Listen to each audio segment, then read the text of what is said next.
Oh, les grands du destiné. Les rangs du dessiné ne sont pas toujours écrits. À l'avance, nous enseigne l'histoire.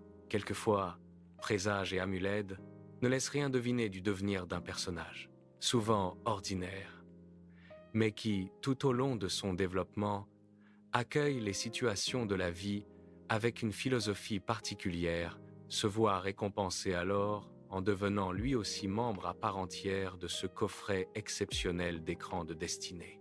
Celui-là n'est pas ébranlé par le pire. Il sait garder la tête sur les épaules quand la vie le récompense du meilleur. Ce genre de personnage dont la réputation est ainsi forgée plus au fil et au feu de ses actions, lesquels éclipsent bien souvent ceux dont le nom était sur la langue des mages bien inspirés longtemps avant leur naissance. C'est précisément de l'un de ces êtres, à part que je veux vous parler aujourd'hui. Cœur de lion, il a bâti à la force de ses bras et au bout de son épée un empire qui tend au respect les colonisateurs français. Oui, encore eux, enfants d'Afrique, venez, approchez et prêtez le cœur à votre histoire.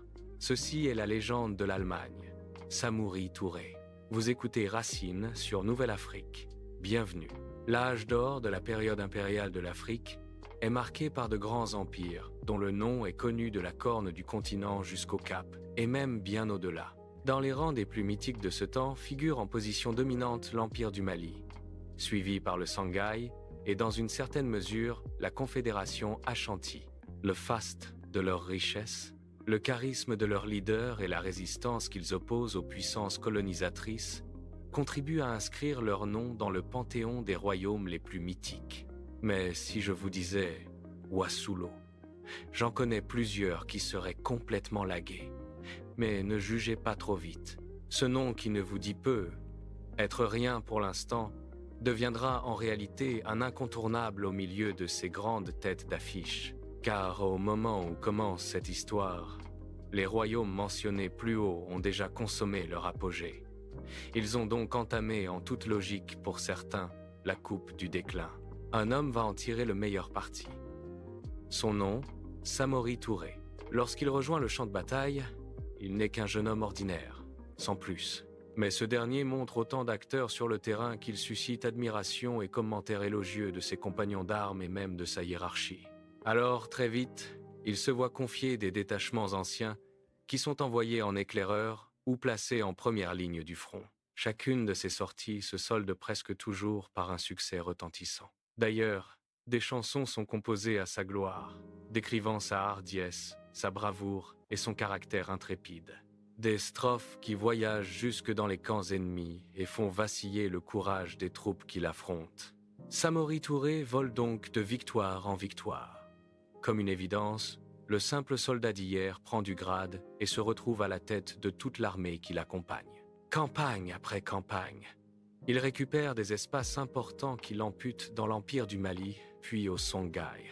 Ces bouts de territoire, mis les uns à côté des autres, finissent par devenir à leur tour un empire. Wessourou, ou plus communément appelé l'Empire Mandé. Je suis l'Afrique, je suis la mère, la hardie de chaque nation. Samori Touré n'est pas seulement le leader militaire, il en est l'âme et le chef spirituel. L'Allemagne, c'est de ses bras qu'il le façonne. Une fois fondé, le roi s'attelle à solidifier son règne et son emprise sur son royaume. Il décide alors de le pacifier au travers de la religion. Lui-même converti à l'islam, éduqué durant l'adolescence dans la branche la plus originelle, il ne laisse pas le choix aux nations vaincues. C'est l'allégeance au Coran ou le tranchant de l'épée. Une approche jugée radicale par certains vassaux qui se soumettent plus par crainte de mourir que par conviction réelle. Samori Touré, lui, ne s'encombre point de ces considérations de libre choix. Soldat dans l'âme, il est un dévot de la discipline, et sa méthodologie martiale est, selon lui, la seule capable d'apporter des résultats probants. À l'heure Karanga, l'Empire Manding s'islamise. À cette période, les campagnes d'exploration et de colonisation des puissances occidentales font fureur. Ceux-ci se livrent aux batailles, non sur leurs territoires respectifs, mais sur le continent, riche en matières précieuses et en hommes. Ils respectent une règle d'or. Premier arrivé, premier servi. L'Angleterre, le Portugal et la France se taillent tout naturellement la part du lion. Les Français, en particulier, sont animés d'une envie irrésistible de contrôler voies fluviales et maritimes et de planter leur drapeau sur le maximum de territoire possible. C'est dans cet élan qu'ils se présentent donc aux portes de l'Empire mandingue. Sa Majesté le Roi, nous sommes honorés de nous présenter devant la face.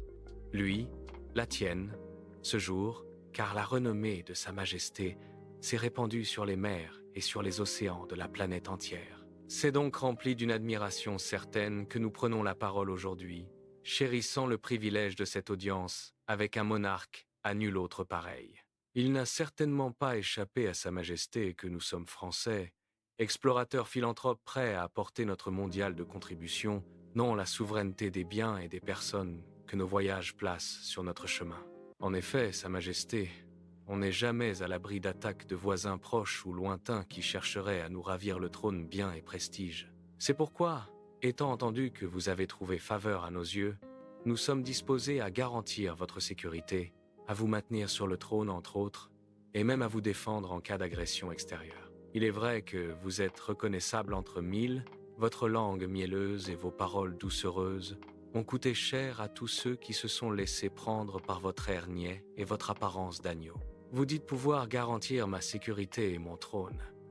Mais vous ne dites pas ce que vous avez à y gagner. Une fois encore, la réputation de Sa Majesté l'a précédé car, point de langue de bois dans son discours, mon acte clairvoyant et astucieux. Cela dit, nous sommes, comme nous l'avons précisé plus haut, d'honnêtes philanthropes et explorateurs animés des meilleures intentions qui soient. En acceptant notre aide, vous nous désignez comme protecteurs, et je vous promets que cela vous épargnera bien de soucis. Fort bien, mais moi, Samori Toré, je ne suis pas homme à être effrayé par des ombres qui dansent. Alors non, mais non merci, on se passera de votre aide. On a des voisins tout autour, allez-y. Vous y trouverez certainement meilleure fortune. La réponse sèche de l'empereur fut reçue comme une humiliation par les Français. Rempli de rage, il n'avait plus qu'un seul objectif, la vengeance. Et donc, la tête de ce roi qui n'hésitait pas aux tenues de leur cracher de leur vérité au visage, les troupes françaises se positionnent donc aux portes de l'Empire. Le roi, lui, organise la défense et même l'attaque. Durant toutes ses précédentes sorties militaires, il est resté fidèle à une stratégie gagnante, une attaque massive, frontale. Alors, il fonce sur l'ennemi, en face, comme un mec fonce sur sa proie. Sauf que, pour le coup, l'adversaire en face a des armes longues de portée, lesquelles annulent la possibilité du combat rapproché dans lequel les forces du bordel sont les plus habiles et les plus acquéries. Les premières vagues de soldats envoyés tombent sous le coup des balles sans faire gréer le persil côté français. Samuel Toré se leur organise alors et modifie sa stratégie. En lui, une place d'attaque massive et frontale, ce sont de petits groupes qui sont formés et procèdent à des incursions sporadiques. La technique fonctionne et des pertes sont éliminées. Le combat est enregistré dans le camp des Français. D'ailleurs, ils restent médusés par cette adaptation et cet art du combat dont la leçon magistrale leur est enseignée par quelqu'un dont ils disaient vouloir assurer la protection. Si la France perd du terrain du fait de ces incursions répétées des hommes de Samuel Toré, un déclic va faire rebasculer la guerre à leur avantage. En effet, au sein de l'Empire, des contestations sont restées très vives au sujet de la volonté de l'empereur d'imposer l'islam sur tout le territoire. Pendant les premières années de son règne, certains gouvernorats se sont contentés de murmurer « c'est désormais place à l'insurrection et à la défiance ». Oui, ce sont là les nouveaux maîtres mots. Les batailles intestines ouvrent donc des fronts à l'intérieur de l'Empire, toute chose dont l'Allemagne aurait bien voulu se passer. Elle se retrouve devant un dilemme. Soit diviser ses troupes pour tenter de contenir les insurgés, ou se concentrer sur les forces françaises en face. Samuel Touré est un guerrier. Il n'abdique jamais.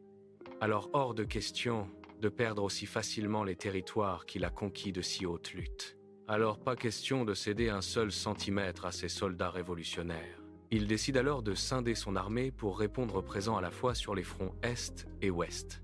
Malgré ce déploiement, les forces à l'intérieur se révèlent insuffisantes et l'empereur concède à son âme défendant des portions du territoire aux rebelles. Les Français aussi ont refait leur retard. Ils ont été alimentés en armes et en soldats. Le renfort a été déterminant. Malgré tout, ils hésitent à donner l'assaut final. La résistance du roi est bien trop grande. D'ailleurs, ils se demandent d'où lui vient cette opiniâtreté. Pourquoi ne se rend-il pas? C'est une interrogation pertinente, car en effet, l'histoire de cet empereur est pour le moins singulière.